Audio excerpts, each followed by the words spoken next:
Hello, everybody. Welcome to Unfiltered Filmmakers. My name is Beux Leto. I have Ricky Garcia and Chris Leto. If you don't know what we do or haven't watched the last couple episodes, we are a film crew who decided after every set we talk nonsense and movies and what we have going on. So we figured, let's film it for everybody to hear. Great idea. All right. So, what do we have on the schedule today? We are talking Quentin Tarantino movies. You dressed for the occasion. Yes, I did. I always do. My favorite director. He's just so different from everybody else. I don't know how else to say it. His movies are very unique. His dialogue is amazing. His plots are interesting. Gore. I mean, the whole gamut of what you want to see in a movie. He does it. So I think tonight we should go movie by movie and kind of maybe rank them and see where we like, what we like, and hopefully people will chime in with their comments and give us their take on what they like about him. So obviously anybody that knows me knows Pulp Fiction is my favorite movie ever. I feel like it's a perfect masterpiece of a movie. The first time I ever saw it, me and Beau's mom went and saw it at the theater when it came out. And I left the theater I was like so confused on what I just watched because there was never anything made like it. Like the way it was, the story of it, the way that he told the story, the different, they're just a bunch of little short scenes and they're all out of order and all that. I didn't really know if I liked it or not. And then the more I thought about it, I got obsessed with it. Like I wanted to see it again. And you couldn't, like back then, there was just like VHS tapes. There wasn't DVDs or streaming or anything like that. So Beau's uncle, Paul, had gotten a bootleg Japanese version of Pulp Fiction, and he let me watch it. And it was in English, but it had Japanese subtitles. And he let me use it. And I probably watched that thing like 5 times. And just basically just analyzed that movie down to everything. And to this day, it still holds up for me. I watch it, every few months. I've probably watched it 20 times. I can recite it. Oh yeah, we know. And actually, me and my buddy Sean Donahue years ago made a movie called Zed's Dead. And it's about the pawn shop owners in Pulp Fiction and all the crazy shit that they did. We kind of elaborated on that. And the movie ends with dude, your cat is nuts. The movie ends with Ving Rhames and Bruce Willis running into the pawn shop. That's where the movie ends. So this is all a lead up to that scene in Pulp Fiction. And we even got a guy that looks just like Ving Rhames and a guy that looked just like Bruce Willis. And it was pretty cool. It was a fun movie to make. And it's pretty out there with the gore and violence and disturbing stuff that we came up with. So if you haven't seen it, it's on Tubi. Zed's Dead. It looks just like the Pulp Fiction cover with a different person on it. You know what's cool? Yeah. The other day, Well, I'd say the other day, a couple of days ago, I was looking for a place to watch Pulp Fiction, and I thought it would be, I started checking all the platforms. I went on Tubi, I typed it in, it didn't pop up, but Zed's Dead popped Really? up at the Oh, top. yeah. Yeah, it popped up there. Yeah, That's so cool. I thought it was kind of cool. I was like, damn, it's a Chris Lato film right there. You see, John Donahue. That's funny. So that was cool to see. Yeah, it is cool. I like that. Did you ever get to watch it? Like, did you find it anywhere? I didn't. Well, it's on too. Oh, Pulp Fiction you're talking about. Yeah, Yeah. Pulp Fiction. Yeah. So I bought like a bunch of Tarantino's films a while back on Apple, but I never like knew they were there because I never go on Apple. I always go on streaming and like Fandango. So Right. Apple's like the last spot. But yeah, we watched it again. We watched it together for the first time there, and yeah, like there was like nothing crazy about it, right? It was just like a well-told story. Simple. Yeah. It's the dialogue, man. Like, there's two people, Quentin Tarantino and Kevin Smith, are the masters of dialogue about nothing, about everyday shit that happens to you, but they make it in such a way that you're just like dialed in, like you can't stop watching what they're talking about. It's about what I did on my way to work. You know what I mean? And they kind of like humanize those characters, and they develop them really well to where you're like, all right, what's happening with this person? Like, where's this story going? For sure. Yeah. And they're I call them, I mean, they're, in my opinion, they're the two best dialogue writers around. Like, I don't know anybody that can make dialogue like those two guys, but they're so different from each other too, because Tarantino he's very hip and cool, and like his characters are cool, and the way they talk and stuff is very different. And Kevin Smith is complete dick and fart jokes. And, but the way he does it is, it's so funny. Like, you just start laughing. Like, I remember the first time I watched Clerks, I was like, what in the hell is this? Like, it was so funny. And the stuff that he was saying, these characters were saying was just hilarious. And it's a low budget black and white movie. I mean, it's well below the stuff that you can make nowadays, but he maxed out his credit cards. I think he spent like $28,000 on Clerks. Sold his comic shit. And I'm sure most of that went to film because he shot it on film. And the only reason why he did it in black and white was because he couldn't afford to color it. So, so he's like, well, just do it in black and white. And do you think it gets the recognition if it's shot in film? If I was shot in color? Or shot in color, yeah. Probably not. I don't know. I mean, it's just, it makes it unique and different, because back then, I mean, this was in the 90s, early 90s. Yeah. There really wasn't anything shot in black and white, really. I mean, everything was all color. And, and for him to do it in black and white, I think it just made it stand out a little bit. And I remember when I first watched it, I rented the tape and I went home and watched it because I was hearing stuff about it. And I'm sitting there watching this movie, and right when it started, I was like, kind of like, why is this in black and white? It was kind of weird. And then the opening scene really didn't grab me. I wasn't like sure about it. I was like, this is some like low budget B movie shit, But then when the characters started really getting into the dialogue, and I think when Randall makes his first appearance is when it really starts taking off, and you just get engaged. And he was so good in that movie. And you just laugh your ass off, man. Like, it's just so funny. And then, both of those guys are like everybody recites lines from both of those guys. You know what I mean? All the time. I mean, you're constantly, people that have never even seen it. Yeah. They don't know where it came from. They just know the line. Yeah, exactly. But yeah, they're the masters of dialogue. But they're different, definitely different. So what's your top Tarantino movie? Who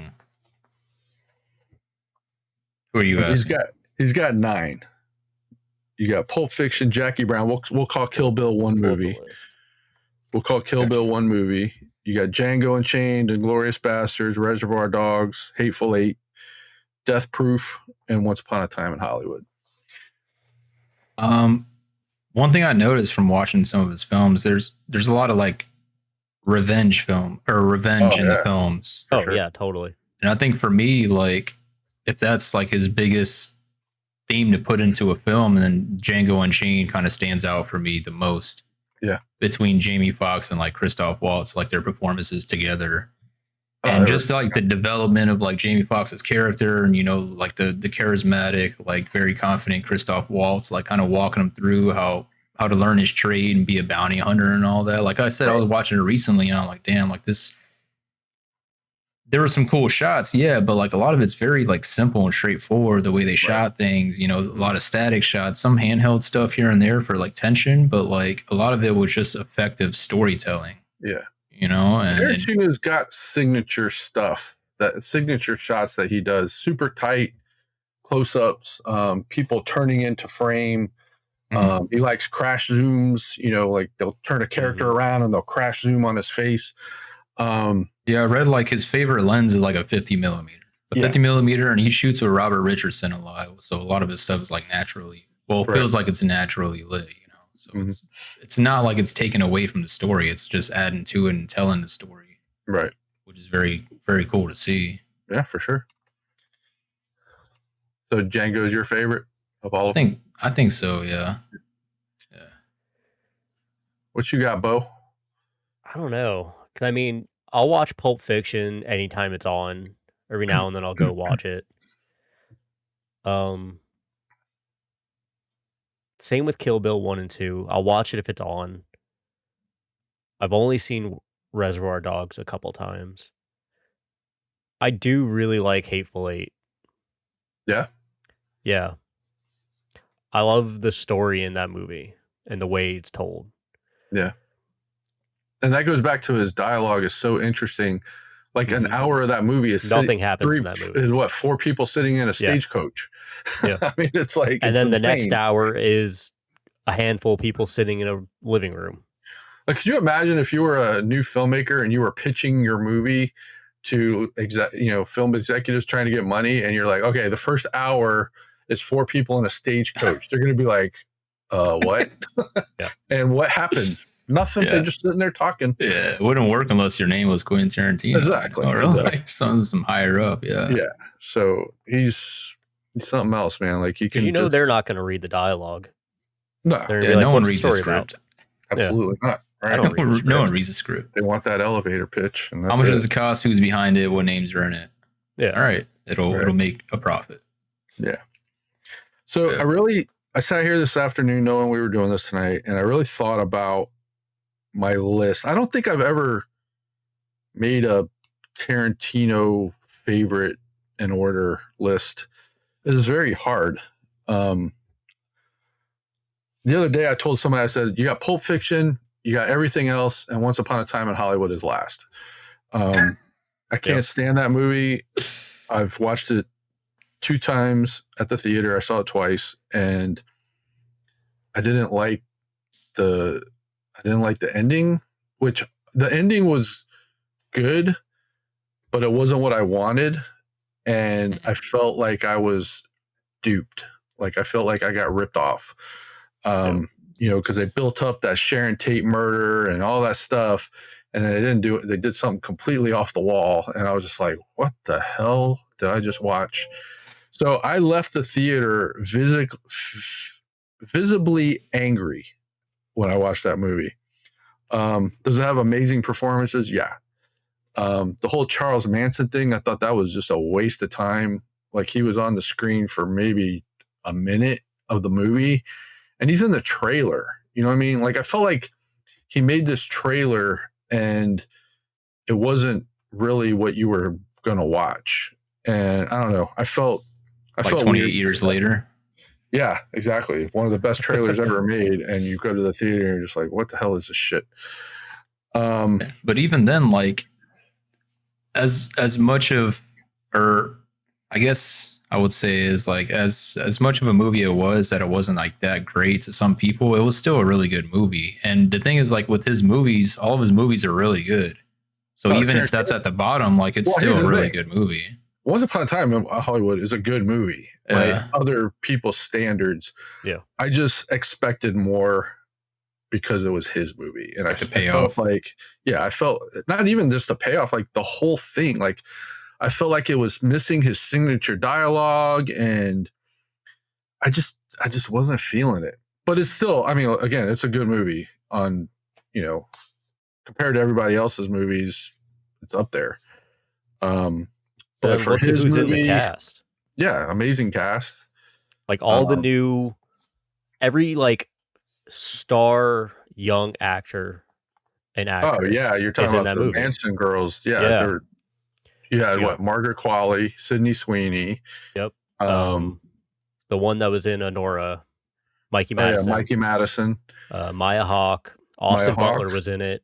Right. Like those are all the A-listers. And I know there's more. I know there's more in there. Yeah. But yeah, that whole wasn't what's her face? The girl that was in Elle Fanning, isn't she in it? I know Dakota Fanning's in it. Dakota Fanning. That's what I get them mixed up. Yeah. Dakota Fanning was in that also. But yeah, it's a good movie, but I expected it. I put his movies on pedestals, and I just didn't feel like it was a worthy Tarantino joint. Yeah. So Beau, your Hateful Eight is your favorite? I don't know if it's my favorite, but it's definitely up there. I don't know if I can pick a favorite. Yeah, that's why I said it was very hard for me to sit here and make this list. And I tried to rationalize why I put it where I put it. So obviously my favorite is Pulp Fiction. My second favorite, I think, it's Jackie Brown, and it gets a lot of hate. A lot of people are like, "Oh, it's like one of the lower ones on his list," but it's such a cool story, and again, amazing actors. He brought Robert Forster's career back to life. Brought Pam Grier in, who was an old, 70s style, Foxy Brown style, blaxploitation actress. And I like the story. And if you know Elmore Leonard movies, because Elmore Leonard wrote that book. This movie is based off an Elmore Leonard book called Rum Punch. And Tarantino took the book and adapted it to a script, put his signature spin on it, and then became Jackie Brown. There's a lot of characters that tie into other movies. Like, I don't know if you ever saw Out of Sight with George Clooney and Jennifer Lopez and Michael Keaton. So there's a movie called Out of Sight, and Don Cheadle plays Ordell Roby in that movie. And Ordell Roby is Samuel Jackson's character in Jackie Brown. Also, the cop, Michael Keaton's cop, is in Out of Sight also, same character. So they kind of cross a little bit, which I love that stuff. I love when other movies go into each universe. I think that's really cool. It's got great lines, great dialogue, a really cool plot. Robert De Niro is phenomenal in this movie. Like, he plays this low down, like he just got out of jail, and he's real like, whatever, type of guy, and it flips out at the end. And I don't know, it's such a cool movie. I really like it. What do you guys think about Jackie Brown? Again, I know it's on a lot of people's low end of their list with him. I've only seen it once because I've only been able to find it streaming once. It's never streaming. Right. But no, I liked it. I think it's definitely a great Samuel Jackson performance. Oh yeah. Like, one of probably his top ones that he's done. Yeah, and you got to remember that's coming off Pulp Fiction too. Like, that was his third movie that he made, or the movie he made right after Pulp Fiction. And I think the problem is everybody, when Jackie Brown came out, everybody wanted Pulp Fiction again, and it's not Pulp Fiction at all. Mm-mm. It's completely different. And another thing that Tarantino does amazingly is his music and all his movies are phenomenal. Like I don't think, does Tarantino ever have a score? I don't think he ever scores his movies. I think they're all just songs. Like he finds songs and puts them in the movie. I can't think of a movie that, I have to go back and watch some of them. I don't remember score music. And if there is, it's very little, because most of his movies have just, he's got a song and he puts it in there. I mean, if anything, maybe Kill Bill, because that was all front run by the RZA. Yeah, that's true. Yeah, the RZA did that whole score. So yeah, I guess Kill Bill does have a score. And there's a very little music in that one. You had that band, the 5, 6, 7, 8s, that played in the place where he goes to kill all the crazy 88s.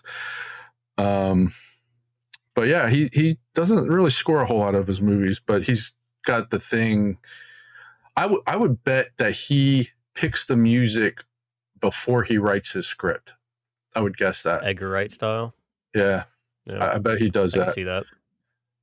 But yeah, Jackie Brown had great music, a lot of soul and funk music in that movie.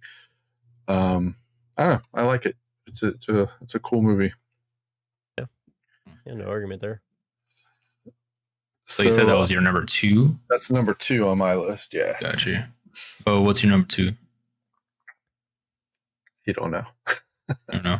He's ranking them right now. It's so hard. I know. It's so hard. They're all such an even playing field. Right. It's like, what makes this one better than the other? Right. The funny thing is like, he's my favorite director, and the two things that the two genres of movies I don't really care for are Westerns and war movies. Like, they got to be like really freaking good for me to watch a war movie or a Western. And after Kill Bill came out, he made Django, Bastards, and Hateful Eight Westerns and war movies. And I'm like, really, dude? Like, come on. So that's another reason why I was so excited for Once Upon a Time in Hollywood was, he was going back to LA and making a movie like he did with Pulp Fiction, and it just kind of fell flat for me.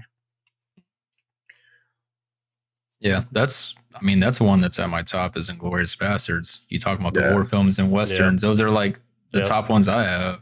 Yeah, if it's a Western, it's probably Django, and if it's a war movie, it's probably Inglourious Bastards for me. Yeah. I quote Inglourious Bastards all the time. Yeah. Yeah. Did you take that deal? I'd take that deal. Sounds like a damn good deal. Damn good deal. And there's a lot of little nuances in Bastards that's pretty cool. Remember when they were playing poker or something, and the guy was acting like he was a Nazi, and when they Michael Fassbender. Yeah, so he was acting like he was a Nazi. Yeah. And the reason why they found out is because most Germans do 3 like this, and he did this, so they knew that he wasn't German. They knew. I thought it was this. Wasn't it this? No, I think he did this, but this is the German way, is when they do this that way, and that's how he got busted. But that little details. That opening scene in Inglourious Bastards, dude, that is like one of the best scenes ever made. Like, it was so tense, and that was what's his name? Christoph Waltz. Christoph Waltz. Oh my God, he was so scary in that scene, dude. So chill and drinking milk and like just so crazy. And again, it's just drinking milk. Simple dialogue. This guy's there to see if this guy's stashing enemies of the state. Yeah, and just the way he says it and plays it out, and the atmosphere, and seeing the people underneath the boards, like it's such a cool scene. That had a little bit of score in it. Now that I think about it, not a lot, but like a little. Like when they started shooting the guns into the floorboard, there was a little bit of like a piece there. Yeah. And then it went off until I forget her name. She like ran out into the field. And Christoph Waltz was acting like he was going to shoot her, and then just kind of. Right. Yeah, like little pieces throughout. There was a bit of a score, but I don't remember like any like like songs in that movie. Yeah. Yeah. There wasn't much. I don't think so.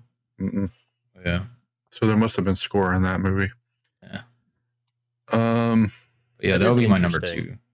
2. Like you can't think of if there's score or not, right. because it's so Like, I don't either think his movies subtle need or any it just score. blends, or does it just blend in so well? I don't know.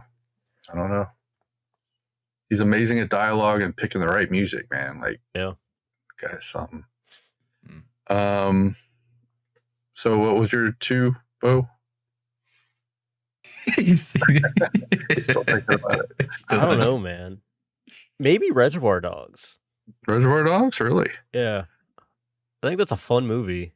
Oh, it is fun. Because you're following 3-4 different stories that interchange each other. Right. Yeah. So Reservoir Dogs is number 2. I think so, yeah. All right. Well, number 3 for me is Kill Bill, and we're counting 1 and 2 as one movie. I grew up watching martial arts movies, Bruce Lee, Jackie Chan, Steve Chase. I didn't really like Chuck Norris. I didn't get into his stuff. I like the Asian cinema, Enter the Dragon, and movies like that. So Kill Bill spoke to me because that's what it is. It's a 70s style martial arts movie with Tarantino's spin on it. Again, great dialogue. The action scenes are ridiculous. Uma Thurman is just a freaking badass in that movie. The whole thing where they're the gang of a samurai. What the hell were they called? Fox Force 5? No, they were. That's Pulp Fiction. The deadly assassinations. I can't even remember the hell the name was. That would have been cool though. I don't remember the name. It's something the Assassination Squad, the Deadly Viper Assassination Squad, or something like that. Deadly Viper Assassination Squad. Yeah. So all that, again, great characters, great actors. He did such a cool job with that movie. And then the first part and the second part are kind of different. The first part's about her going, waking up from the coma and going after him. And then the second part is more her story, and then the other people's story also. How she got in the coma and who these people are and all that stuff. 2 scenes stand out to me. One is when she is fighting Vivica Fox in Vivica Fox's living room, and her daughter comes home from school, and she's like, this little kid walks in, and they're beating the shit out of each other. That's an amazing fight scene because it's such a closed space. Actually, that whole movie has a lot of closed space fights, like the her and Daryl Hannah fighting in the trailer, in the hallway in the trailer with samurai swords. That's pretty crazy. There's a few of those. But overall, fun movie. The blood spraying everywhere is so interesting. At first, when I saw it, I was like, what the hell? Because they'll stick a sword in and pull it out, and blood just sprays everywhere. It's pretty cool. But yeah, I mean, if you like martial arts movies, I mean, that's got to be up on your list. Just nonstop action. So that's 3 for me. What do you got, Ricky? 3? Well, 3, I'm probably going to have to put Pulp Fiction up there. Yeah. Yeah. So, yeah, for all the same reasons, like we talked about earlier, it's just like a well-told story, it interchanged different storylines, starting from Pumpkin and forget the lady's name there, Honey Bunny in the cafe, then it cuts into fucking John Travolta and Samuel Jackson's characters, and just kind of the briefcase interweaves, and I think it's just well told, it's just so simple. The lighting wasn't crazy. It was just it felt convincing. You were just following these people through their life, And I even noticed, like in the trunk scene, I think we emulated that a couple of times. A lot I of do that. emulate that all the time. If you look in the top right, you know how we get like those little dust pieces on the lenses? There's a dust piece on the lens in that trunk shot on the top right. I was like, Really? I noticed one of Yeah. those. Yeah, if you like on the sensor, there's like a little dust there. No shit, I never noticed that. But yeah, like I mean, even like That was probably films like that are they're vulnerable, like everyone's vulnerable and they're like pieces of art. But ultimately, it's like the story that will bring that forth and survive. It doesn't matter how many mistakes there are. If it's a good story, it's going to last. Right. And this one definitely, like the classic that it is, it hit all the right buttons. It was just engaging and emotional. It was funny. It was everything that you could ask for in a film. And then the ending, just to top it off, like. Yeah, that puts it at number 3 for me. They're dressed like they're going to a volleyball game at a diner getting robbed. Like a couple of nerds. Yeah. They look like dorks. They look like a couple of dorks. There he goes. I forgot what the hell I was going to say. Anyway, what was your 3, Bo? I think probably Pulp Fiction. Yeah. I forget how long that movie is. It's not that. 2 hours, 20 minutes? It feels so long. So. Does it? Yeah. Every time I watch it, I'm like, I don't think it feels long. And then there's an extra like 30 minutes. Yeah. You know what I think it is? When you get to that point, there's a point that where it goes to the scene with Bruce Willis and his girlfriend in the hotel. That's what makes it long, because that scene's pretty long. That whole story with them too. It's pretty long when he's talking about his watch, and then he goes back to the place and he finds he can't find his watch, and then it tells a story with Christopher Walken telling about the watch. That's a pretty good chunk of the movie. Because you do have 2 separate stories going on. Yeah, for sure. You have Vincent and Jules, and then you have the Bruce Willis story. Right. They intertwine between characters, but they are 2 separate stories. Right. And then Vincent and Jules ends, and then you get a whole extra ending with Bruce Willis. Right. And then it loops all the way back around to John Travolta and Samuel Jackson in the diner. I learned something yesterday. I was watching, I think it was a TikTok video or something, and Tarantino revealed. So remember when John Travolta is buying the cocaine, or no, he was buying heroin from Eric Stoltz, and he's sitting there and he's like, man, what's happened to me? Someone keyed my car. And he's like, I had it out 3 days and someone keyed it. He goes, you don't key another man's car. So Tarantino revealed that. So remember in the scene with Ving Rhames where they walk in and they give him the briefcase, and John Travolta goes to the bar and Bruce Willis is talking to him, and they kind of have an interaction where he's like, what the fuck are you looking at? He's like, I don't know. What are you looking at, Palooka? He's like, they start having a little argument, I guess. So Tarantino revealed that Bruce Willis is the one, Butch is the one that keyed his car. That's so funny. So I thought that was funny. Yeah. That's funny. Yeah, so on Pulp Fiction, what was it? Almost a year ago now, we went to Spooky Empire and got to meet the guy that killed Marv. Oh yeah. The effects artist that did he did the effects in Pulp Fiction. Cool as shit too. Yeah. And then we were walking and we met Rosanna Arquette. We walked by Rosanna Arquette's table, and I started yelling at her. I just walked by her table. I said, "A black fucking magic marker! Give me a black fucking magic marker!" And she looked at me like I was insane. The look of confusion on her face. She had no idea what was going on. No clue what I was saying. She was like, "Is that something? Did I say that? Did I say that?" No, fucking felt pin. And I just walked away. So I just yelled that at her and walked away. It was so funny. It was so funny. All right. So Pulp Fiction is number 3 for you guys. All right. Number 4 for me is Django. I would put it higher on the list, but it's a Western, and I'm not a big Western guy.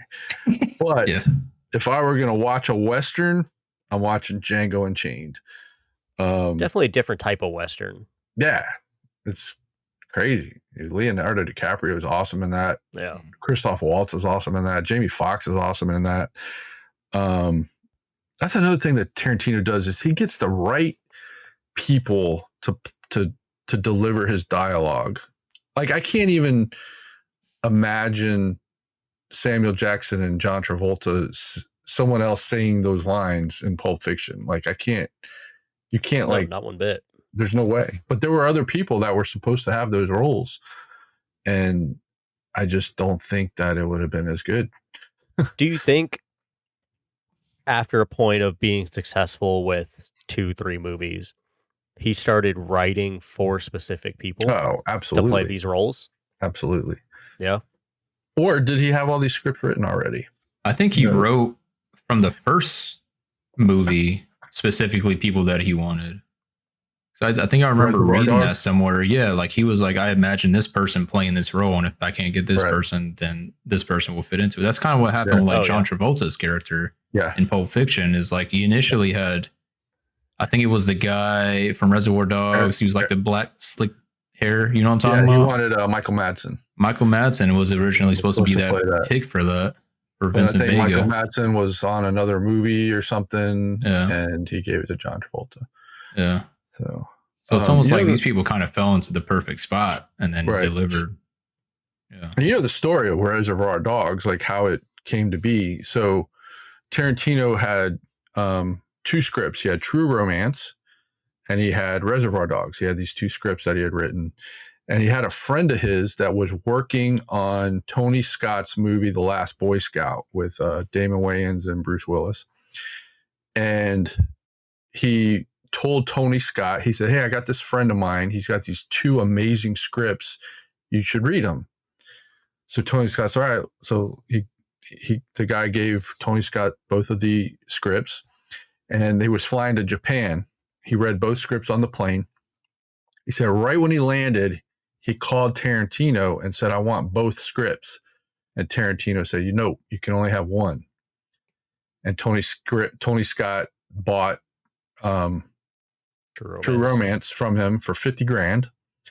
And so Tarantino now had $50,000 for Reservoir Dogs. And then he got, I think Harvey Keitel ended up putting some money in, and they ended up with, I think he made that movie for like $250,000 or something like that.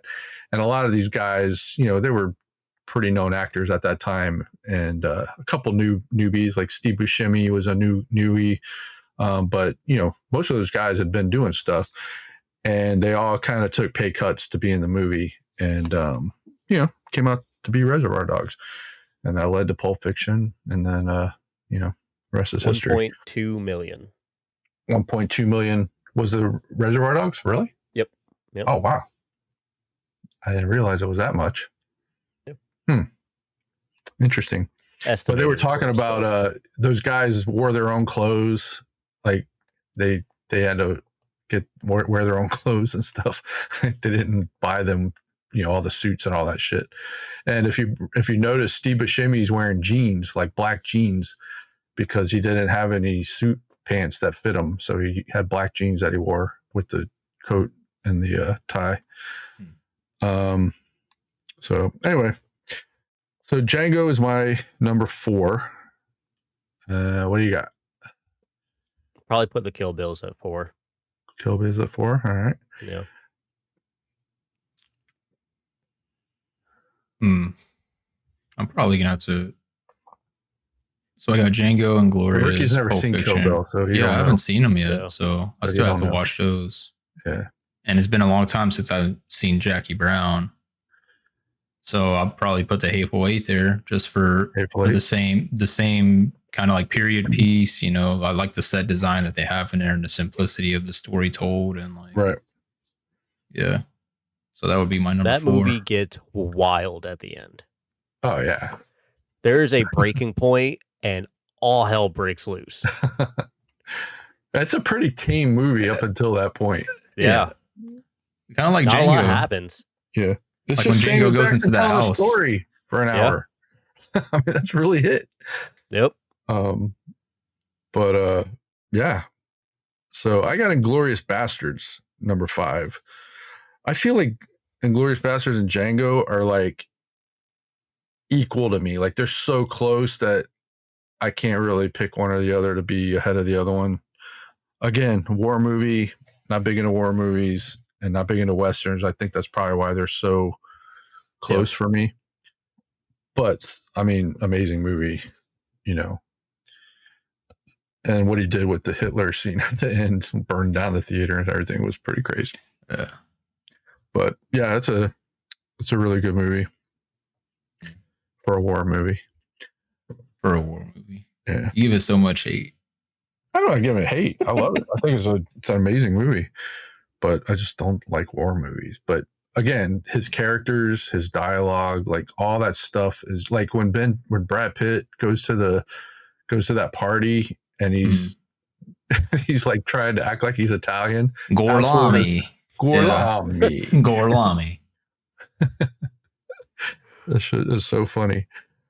And that's what he's good at too. He's good at mixing comedy into a dramatic scene. You know what I mean? Like he's really good at that. I mean, you know, back to Pulp Fiction, when they go to retrieve that briefcase, you know, you got 2 hitmen in a freaking room with 3 young guys that are shitting their pants. But that scene is funny. Like there's funny shit in it. You know what I mean? And he's really good at that, just mixing comedy into drama. So let's see. So next on my list, I got Reservoir Dogs next. To me, Reservoir Dogs, that opening scene is magic. You know, when the guy's just at the diner talking about everything, about not tipping, and that's the shot where the camera just revolves around them, right? Goes around it goes around the table, and they're just talking about not, you know, Steve Buscemi don't believe in tipping, and you know, whatever. Amazing dialogue. Tim Roth is fantastic in that movie, but it gets to a point where, so when he's in the back seat of the car and he's, you know, been shot and they're driving to the meetup point, it gets a little annoying to me. Him, you know, the way he's talking and just like, I don't know, there's some about it. It just gets annoying to me. And then when they get to the meeting spot, it kind of picks up again for me. But that's why it's low on my list. But still, I mean, masterpiece. You know, when he's talking about, when he's like getting the tips from the guy about how to act when he's around cops and how to act when he's around the gangster guys, and you know, how to fit in, you know, him being a cop, how to fit in with these guys. It's pretty cool. So what you got? What is that, 6? Or is that 7? I'm on 7. Yeah, 7. I'll probably put Jackie Brown there. Like I said, I've only seen it once. I liked it, but I don't know if I would say it's one of my favorites. You should watch it again. Yeah, if I can ever find it. It is a hard movie to find. Chris has got it on VHS if you're trying to borrow it. Oh yeah. Ricky. Does it come with Ricky's picture? It's sitting right. You see it right there in the corner next to the picture of Sam Jackson and John Travolta. You said 7? Give it to me on set. Yeah, I'm on 7. I'm on like 5, right? 1, 2. Well, Kill Bill 1 and 2 is the same movie. Yeah, Kill Bill is one movie.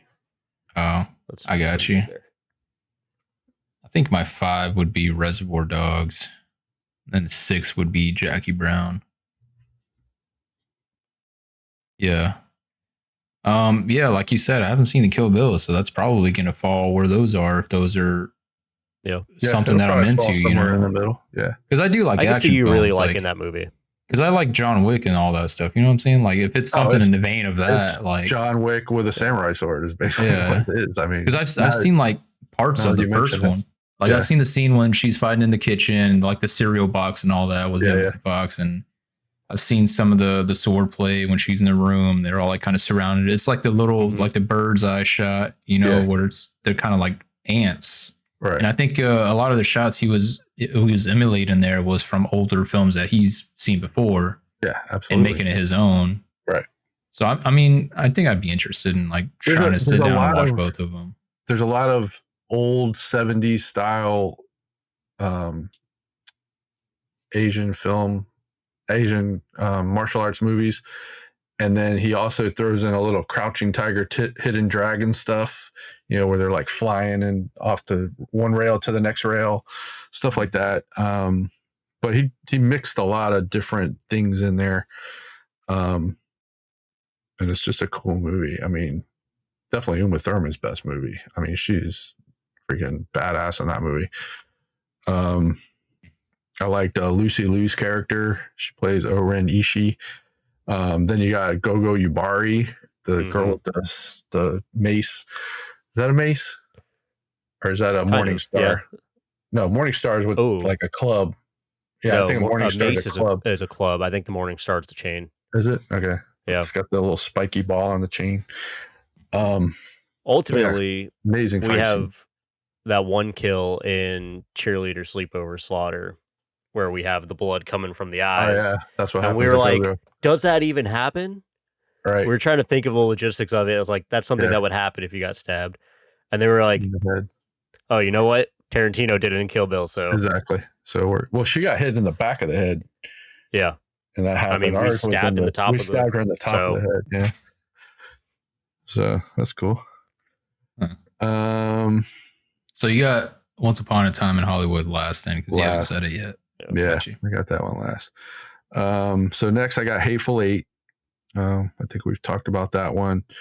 And then there's, what do you guys got for 1, 2, 3, 4, 5, 6, 7? For what last?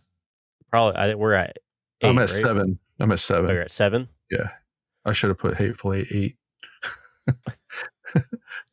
I think I have Django at 7. Yeah. Truthfully, for me, Hateful Eight, I've seen it one time. I saw it at the theater when they had the 70 millimeter roadshow and they gave you like programs and all that stuff. And I think that's why I like it so much, because it was a great viewing experience. Oh, yeah. It was so cool. It was fun.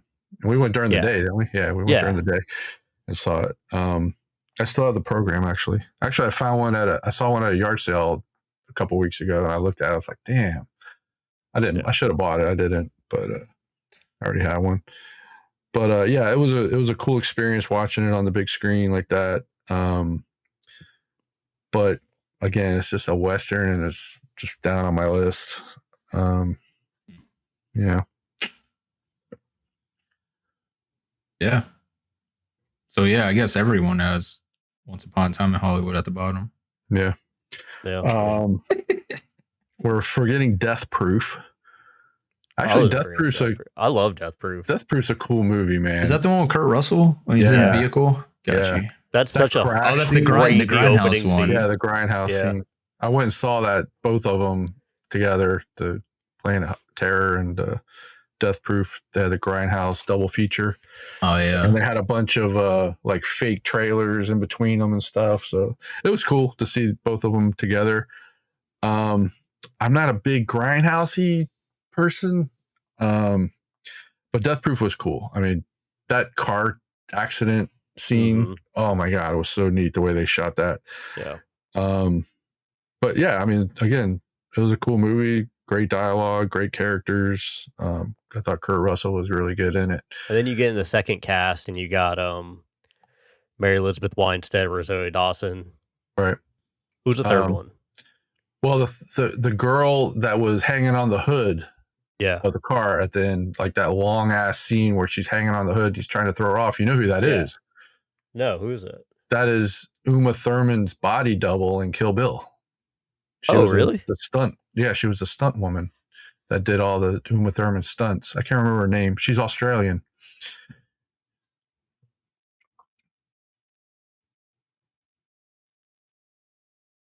But there was another character in there. Zoe Bell. Zoe Bell. Yeah, she's the stunt woman. But there's another person in there. Was it what was her name? Rivera or something like that.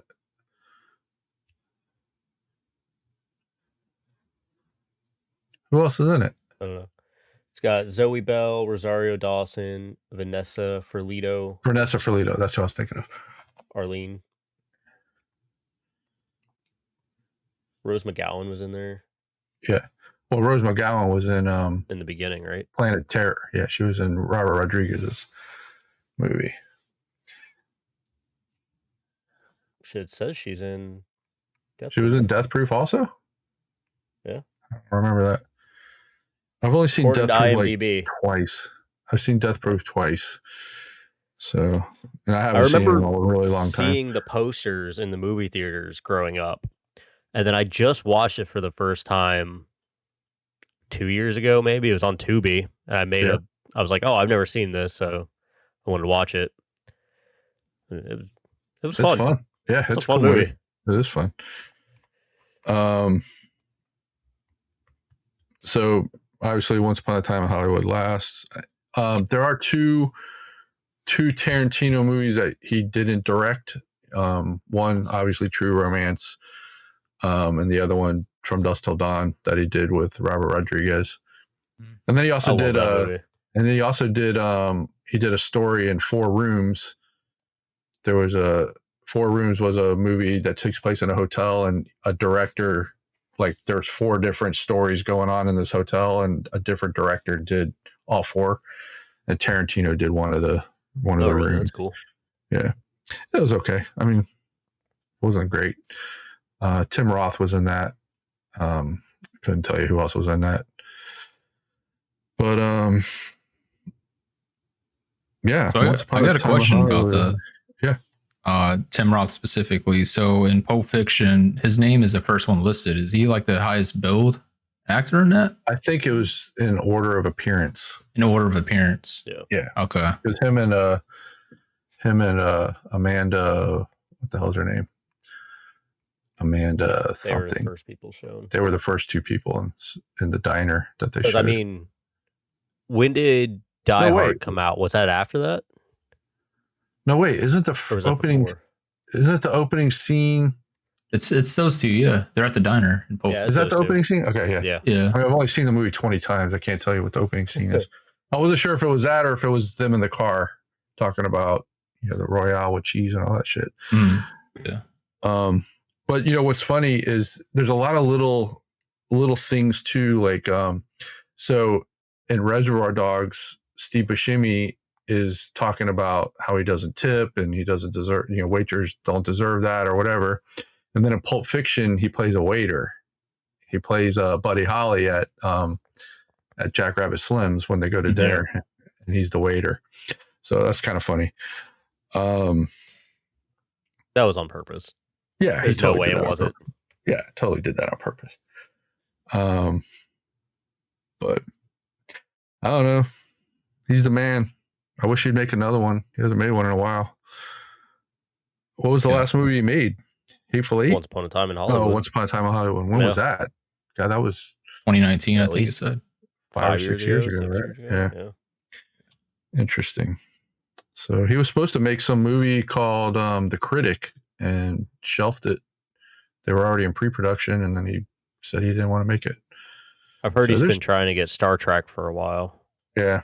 There's been all kinds of rumors. They were talking about doing a Kill Bill TV show. Kill Bill 2 with Zendaya. Just all kinds of rumors about what he's going to do. But so what is this one coming out? Series. Huh? It could be cool. What is this Kill Bill coming out? He doesn't have anything. It's just all rumors. Like the Kill Bill show. It was supposed to be a series or something. What was that trailer that just dropped? Oh, that was for the Whole Bloody Affair. That's Kill Bill 1 and 2 that's for them showing both. Yeah. I thought it was a new movie. Nah. I see. It's coming out on the 5th. What's showing on the 5th at TiVo? Frostpart is showing it on the 5th. I'll be at Kill Bill. Yeah. I want to go, man. I'm hoping that they show an early showing. Because I think Frostpark's at 5. Yeah. So if they could show it at like noon, 11 or noon. watch that and then go, spend my whole day in a movie theater.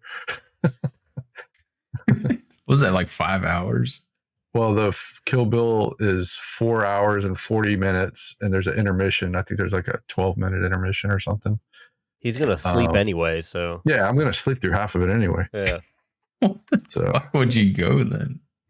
Nah. Why do you go if you're just gonna sleep there? You just like taking a nap at the movie theater. Dude, I saw Kill Bill at the theater like God so long ago. Can't put you in those reclining seats. You gotta sit in the rocker chair. That's one cool thing with me being old is I was able to. You get cheaper tickets. Right. Yeah, that senior discount. But I was able to see all his movies in a theater, which is pretty cool. Yeah. Except I didn't see Reservoir Dogs. I didn't. Pulp Fiction put him on the map for me. I didn't know about Reservoir Dogs until I watched Pulp Fiction. I was like, what else has this guy done?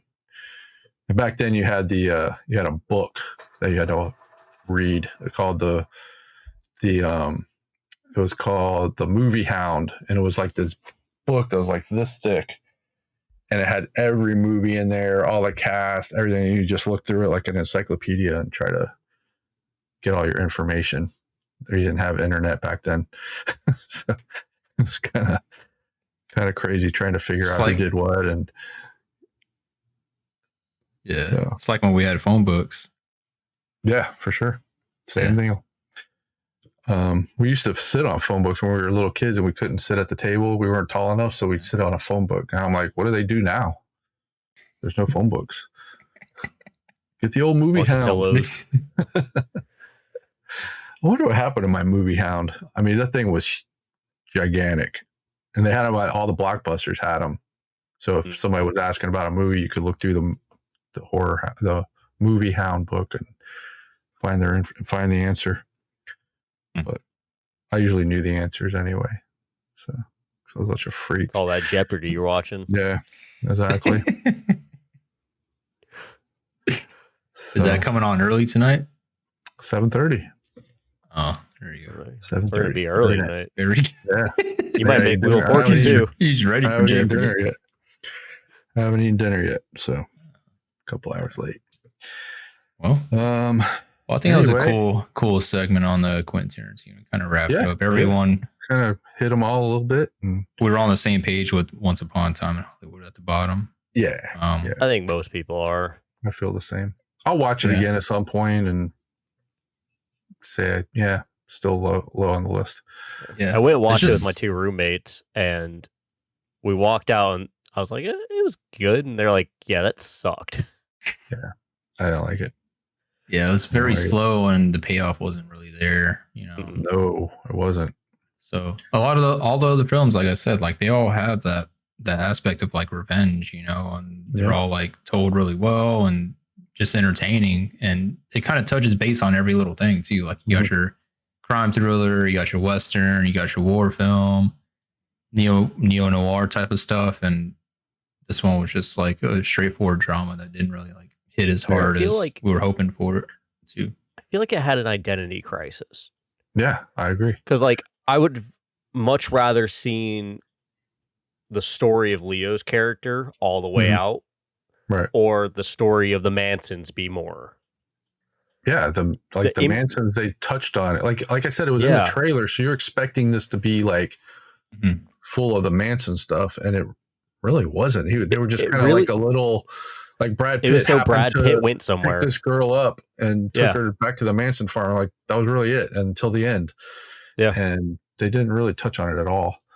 So, I mean, that brings up the question, like if that was his latest film, then do you think his film that he's working on now or putting out soon, do you think it's going to like be better than that? Or do you think it's going to be in the vein of his older stuff? Like, I hope are you kind of worried about it? That's what everybody wants is his older stuff. I mean, I don't,